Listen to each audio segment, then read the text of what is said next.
કપડવંજમાં હનુમાન ચાલીસા પરિવાર દ્વારા ભવ્ય ભજન સંધ્યાનું આયોજન।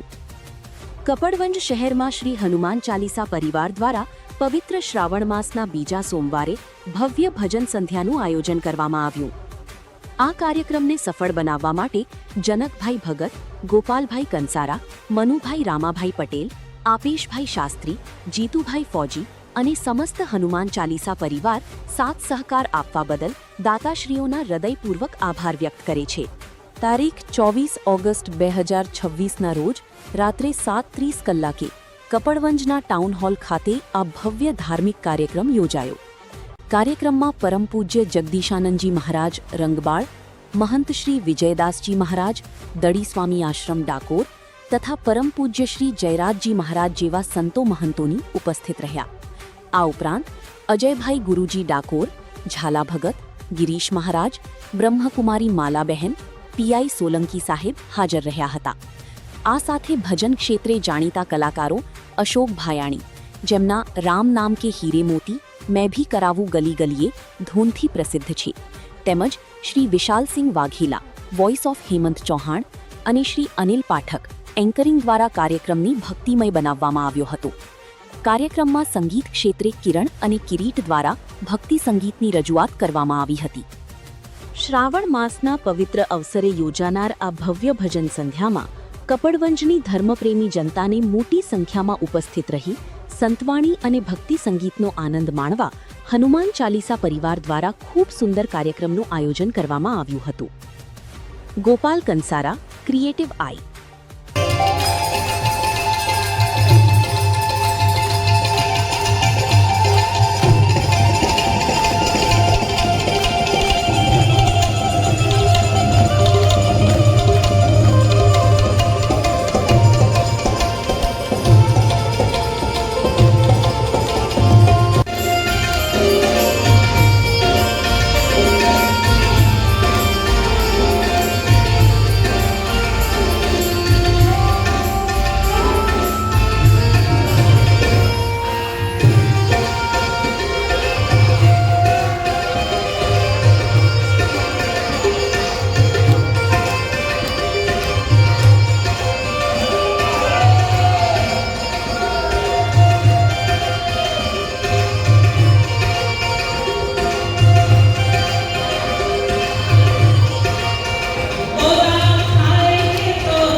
श्याम का पीछे राम के पीछे भी धुआं आता है और श्याम के पीछे भी धुआं।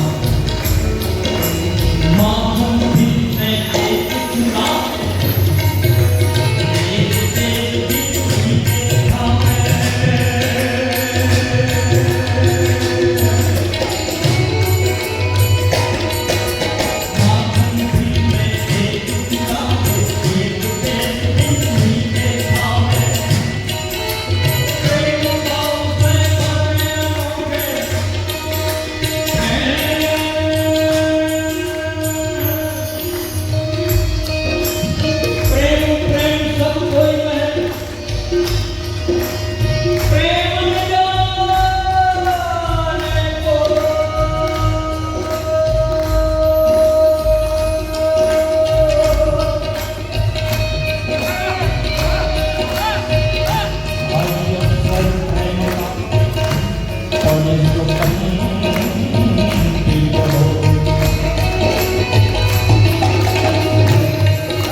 ભગવાન રાઘવેન્દ્ર સરકાર અને હનુમાનજી મહારાજની અસીમ કૃપાથી પવિત્ર શ્રાવણ મહિનામાં ભગવાન ભોળાનાથના આ બીજા સોમવારના પવિત્ર પાવન દિવસે હનુમાન ચાલીસા પરિવાર કપડવંજના સમગ્ર જેમાં આપેશભાઈ ગોપાલભાઈ સમગ્ર જે ટીમ છે એના દ્વારા આજે કપડવંજમાં હનુમાન ચાલીસા નિમિત્તે જે ધાર્મિક આપણો સરસ મજાનો ભક્તિ સંગીતનો કાર્યક્રમ રાખ્યો છે એમાં ઉપસ્થિત અમારા પરમ આદરણીય અજયભાઈ ગુરુજી, ગિરીશરામ મહારાજજી, આપણા સૌના હંમેશા માટે દિવસ રાત કરીને કપડવંજ અને આસપાસના વિસ્તારની રક્ષા સુરક્ષા કરનારા અમારા આદરણીય સોલંકી સાહેબ, પંચુભાઈ, સબ સંત મહંત, આપ સૌ ભક્તિમતી માતાઓ, બહેનો, વડીલો, બાળકો, અનિલભાઈ રક્ષાણી, વિજય વિશાલભાઈ, સમગ્ર અમારા ભાઈશ્રી બધાને ખૂબ ખૂબ સાધુવાદ છે.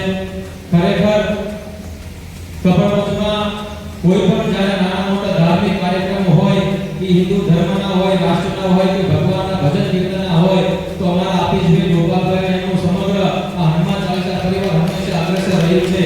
હું આપને સૌને કરતા પ્રાર્થના કરું છું કે આ બધા જેટલા પણ આપણા આ હનુમાન ચાલીસા પરિવારના જેટલા પણ યુવાનો ભાઈઓ બહેનો જે છે એ ખરેખર મને અને તમને હનુમાનજી મહારાજ અને ભગવાન રામચંદ્ર ભગવાનનો સાક્ષાત કરાવવા માટે તમારા ઘર સુધી આવવા માટે માંગે છે.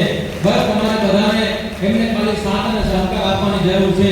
ભાલા ભક્તો, આપણે બધાને ખબર છે કે સમગ્ર વિશ્વમાં અત્યારે ઈસાઈ મિશનરી હોય કે મુસ્લિમ સમાજના લોકો હોય, પણ એ લોકો એમના મુસ્લિમ સમાજના લોકો પોતાના કુરાન માટે અને એમની જે દરગાહ શરીફ માટે અથવા તો એના કોઈ નમાઝના ટાઈમમાં છે એ લોકો કોઈ કોમ્પ્રોમાઇઝ નથી કરતા. એવી જ રીતે ખ્રિસ્તીના જે લોકો છે એ લોકો બાઇબલ માટે અથવા તો ચર્ચ માટે જવાનું કોઈ દિવસ ટાળતા નથી. લોકો ચોક્કસ બાઇબલને અને કુરાનને માનતા હોય છે. કે હું તમને બધાને હિન્દુ ભાઈઓ બહેનોને નમ્ર વિનંતી કરું છું કે હનુમાન ચાલીસા પરિવાર આપણા કપડવંજમાં ઘરે ઘરે અને શેરી શેરી કરવો જોઈએ, જેથી કરીને આપણે પણ ભગવાન રામચંદ્ર ભગવાનની અને હનુમાનજી મહારાજનો આપણે બધાને સાક્ષાત્કાર.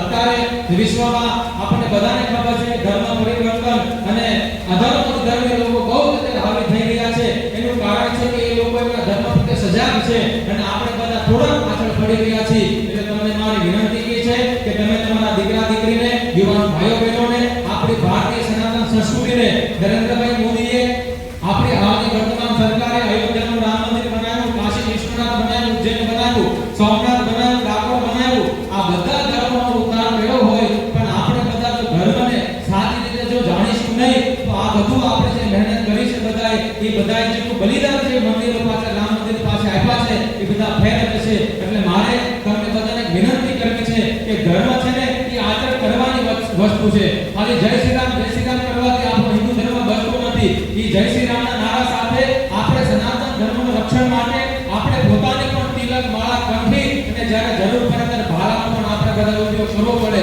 બરાબર છે? એટલે આપણે મારી વિનંતી છે કે હવે થોડાક સમયમાં આપણે ત્યાં ગણપતિના ઉત્સવ આવશે. માતાજીના નવડા પર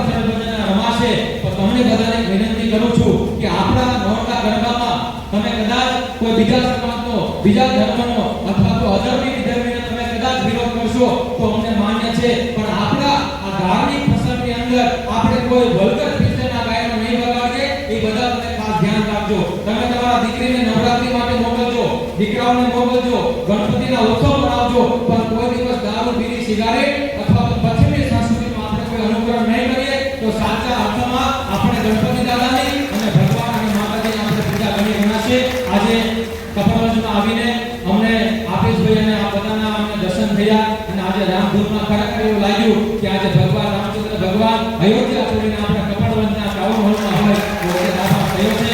ભગવાનને પ્રાર્થના કરીએ કે તમે બધા ખૂબ સત્સંગી બનો, આપણે હિન્દુ ધર્મની ખૂબ રક્ષા કરો, ખૂબ ભક્તિ કરો અને ભગવાન તમને બધાને ખૂબ સુખી રાખે.